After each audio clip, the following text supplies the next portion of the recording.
For you, number one is 12 noon, 90-plus degree heat, and I saw every seat filled, and I'm just speak on behalf of our team and our coaches. That's a wow.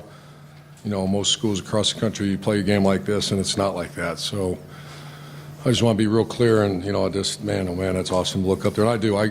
I counted them. I just think that's, and our team talked about that for a few minutes afterwards. So I speak on behalf of our players, saying thank you for our support. I'll answer your questions for you. Far left, Ari. Urban, Dwayne had a pretty good, right over here, pretty good chunk of playing time today.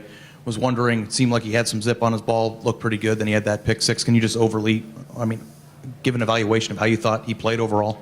I hate to do that because I'm usually wrong until I watch the videotape, but I think it was good to get Joe in there too, but I think Dwayne played pretty good. That's inexcusable. So I mean, threw it right to the guy. So obviously it's a young player as a freshman, and they got to grow through that. Joe didn't come into the game till at the very end, and he's still about 90%, and so like you couldn't even take a snap at the end. But he's such a warrior. At the end there? No, it's the same injury, broken hand. But like, did anything like aggravation or anything? Because it looked like he came off. No, he's one of those guys that he won't tell you he's hurt. You know, he tries to, he has a broken bone. They're saying don't throw it. I'm looking over, he's throwing like the week after he hurt it because he's so tough. So he's just being cautious. Far right over here, Clay. I don't know if you concern yourself with this kind of stuff, but now that Dwayne has proven he's pretty good, but he's not immortal, do you think the fan base would be more accepting or less critical of JT, and does that matter? Well, I started the press conference thanking our fan base for being there, but I'm not going to take a poll and ask them.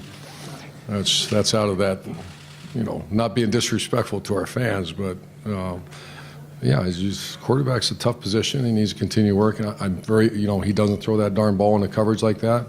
Very pleased, but he's got work to do. But you can see the talent. Far left over here, Dom. Urban, you wanted to see improvement out of your offense. With JT in there, 5 touchdown tosses, just overall your thoughts of how the offense improved? Probably the same thoughts as everybody else. Let's go do that against a team that's equally matched. And that's my challenge every day for myself, for our coaches more importantly, and then obviously our players. So that's our challenge is, Big Ten Conference officially starts. And but we also understand you're seeing a bunch of receivers. There's 6 of them that 7 different people caught touchdown passes. Correct. And that's, that's pretty neat to see that happen. And I want to say the ones that caught really had few to begin with as we started the season. Paris didn't have any, right?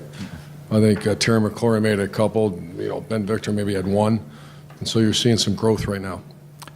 Third row right, Rob. Urban, following up on that, is this hard to get like a strategic breakthrough when you have a game like when you can do whatever you want that first half, or is this more confidence builder for everybody?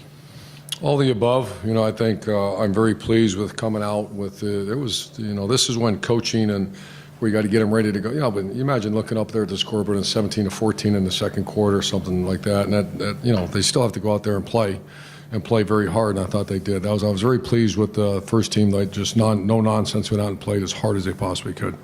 Front row left, Tim. Urban, C.J. Saunders getting that touchdown pass, that catch too. I mean, he's coming on and on. It looks like in the receiver rotation. Just what's your thoughts on him and also Rashad He's actually a good player. He's his body. You wish we could do something to get a little stronger and more more strength because he's really a good little player. He's just not very big. We got Coach Mick's working hard at that. Rashad Berry, very talented guy that is coming and coming and coming. I wish it happened yesterday, but you can see the talent. He runs through people, but then he laid it on the ground on one time going in. So a very talented guy that I love his attitude though right now. Front row middle, Austin. Urban, I have a football question, but first, before the game, it seemed like you had a really special moment with your grandson and your daughter. I just wondered, what that meant for you to have him out here today. I already said I think I know my Christmas present it's going to be a nice canvas picture of me and my grandson in the horseshoes. So that was awesome. And these guys that Tim mentioned with Saunders and Berry, and JT wasn't throwing to them as the second half of the game, but do you envision that those two can take what they did and then be a bigger factor in that rotation for you? I think for sure Rashad Berry can. I just, once again, CJ's got to, you can't be a hood ornament, and that means you have to be able to block, you have to be able to do all the things. We've had that trouble before with the smaller guys, they can't play. And so his issue is, can he get strong enough to play at this level? Because he's got the shake, he's got the hands, he's got the courage, he's got the go-to or will to, but he's just got to get stronger. And final question, far left, Doug. Urban, you guys attacked the perimeter so much with the bubble screens last week, and now this week JT was hitting some throws in the middle of the field, in the heart of the defense. Excuse me. All right. Okay, I'm sorry. It's all right. Is that a reaction? Did you see UNLV react to what you guys did last week? Maybe try to take that outside away, and it opens other things up. Well, a lot of those were still bubbles. The middle, if you can see, that's actually a concept where the bubble screen, and then you can see number 2 coming in there. And so if they start jumping the bubble, we have compliments off that. So I like the where you were starting to do, and I think Kevin and Ryan Day are doing a good job making sure it's compliments to things that we do well. And I'm sorry, Coach, one last question. Bill? Urban, how concerned are you about the defensive pass interference calls? Very concerned. Terrible. That's awful.